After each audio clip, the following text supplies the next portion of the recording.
പരമസ്നേഹരൂപനേ, കരുണ തൻ കടലേ, അരികിലരികിൽ ചേർന്നു ഞാൻ തവ പദം പുൽകാം, തവ പദം പുൽകാം. സുഭാഷിതങ്ങൾ 3-ാം അധ്യായം 6 മുതൽ 8 വരെയുള്ള വാക്യങ്ങൾ. നിന്റെ എല്ലാ പ്രവൃത്തികളും ദൈവവിചാരത്തോടെ ആകട്ടെ. അവിടുന്ന് നിനക്ക് വഴി തെളിച്ചു തരും. ജ്ഞാനിയെന്ന് സ്വയം ഭാവിക്കരുത്. കർത്താവിനെ ഭയപ്പെട്ട് തിന്മയിൽ നിന്ന് അകന്നു മാറുക. അത് നിന്റെ ശരീരത്തിന് ആരോഗ്യവും അസ്ഥികൾക്ക് അനായാസ്യതയും നൽകും. ശുദ്ധീകരണ സ്ഥലത്തിലെ ആത്മാക്കൾക്ക് വേണ്ടി പ്രാർത്ഥിക്കാം. ഒരിക്കൽ മേരി മഗ്ദലിൻ ഡി പാസ്ലി അവളുടെ മഠത്തിൻ്റെ പൂന്തോട്ടത്തിൽ മറ്റ് സന്യാസികന്മാർക്കൊപ്പം പ്രാർത്ഥിച്ചുകൊണ്ടിരിക്കെ അവൾ ഒരു ആനന്ദ നിർവൃതിയിലാകുകയും തൻ്റെ മുന്നിലായി ശുദ്ധീകരണ സ്ഥലത്തിൻ്റെ അഗാധതകൾ തുറക്കുന്നതായി കാണുകയും ചെയ്തു. തന്നെ പിന്തുടർന്നുകൊണ്ട് ശുദ്ധീകരണ സ്ഥലത്തിലെ ആത്മാക്കൾ അനുഭവിക്കുന്ന വേദനകൾക്ക് സാക്ഷ്യം വഹിക്കുവാൻ ഒരു സ്വരം തന്നോട് അപേക്ഷിച്ചതായി അവൾ പിന്നീട് പറഞ്ഞു. ശുദ്ധീകരണ സ്ഥലത്തെ ആത്മാക്കൾക്കായി പ്രാർത്ഥിച്ചപ്പോൾ കഠിനമായും ആർദ്രതയോടും കൂടി പ്രാർത്ഥിച്ചതിനാലാണ് അവളെ ഇതിനായി ക്ഷണിച്ചതെന്ന് ആ സ്വരം വെളിപ്പെടുത്തി.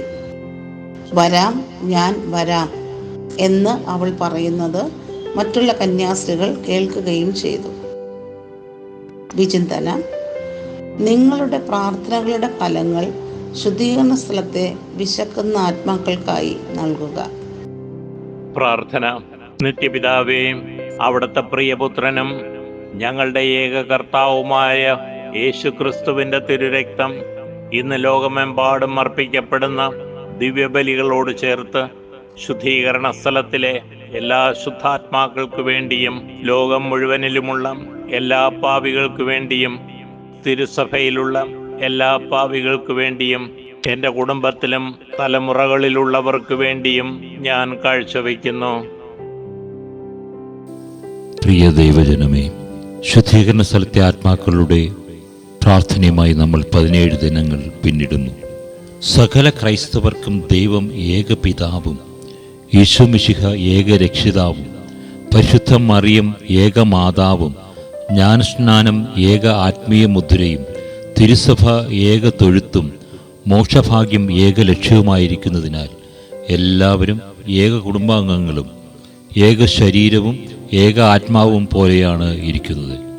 ആകയാൽ മരിച്ചവരുടെ ആത്മാക്കളെ ജീവിച്ചിരുന്ന നമുക്ക് അന്യാത്മാക്കളാണെന്ന് വിചാരിക്കാമോ?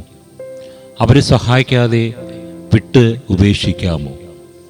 ശുദ്ധീകരണ സ്ഥലത്തിലെ അധിക പീഡകളും സങ്കടങ്ങളും അനുഭവിക്കുന്ന എന്ന് അറിഞ്ഞിട്ടും അവർക്ക് ആശ്വാസവും സന്തോഷവും വരുത്തുവാൻ നമുക്ക് എന്താണ് ചെയ്യാൻ സാധിക്കുന്നത്? വല്ലതും ചെയ്താലും അത് എത്രയോ തുച്ഛം.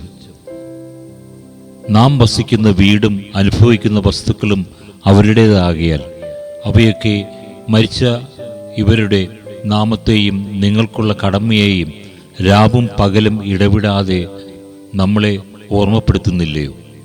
വിശുദ്ധ പൗലോസ് ശ്ലീഹ എഴുതിയിരിക്കുന്നത് പോലെ നിങ്ങൾക്കുള്ളവരുടെ ആത്മാക്കളെ നിരൂപിക്കാതിരുന്നാൽ സത്യവേദത്തെ വിട്ടുപേക്ഷിച്ചവരും അവിശ്വാസികളെയും കാൽ നിങ്ങൾ ദുഷ്ടന്മാരും കഠിനഹൃദയരുമാണെന്ന് പറയേണ്ടി വരും. ദയാനിധിയായ ദൈവമേ, ഞങ്ങളുടെ പ്രാർത്ഥന ദയാപൂർവം കേട്ടറിയണമേ. അങ്ങയെ അറിഞ്ഞ് വിശ്വസിച്ച് ഉറപ്പോടുകൂടെ സ്നേഹിച്ചു വരുന്ന ഞങ്ങളുടെ പ്രിയപ്പെട്ടവരുടെ ആത്മാക്കൾക്ക് വേണ്ടി ഞങ്ങളുടെ ഈ ജപങ്ങൾ കൈക്കൊണ്ട് അവരുടെ പാപങ്ങൾ പുറത്ത് അവരെ അങ്ങേ പക്കൽ ചേർത്തുകൊള്ളണമേ.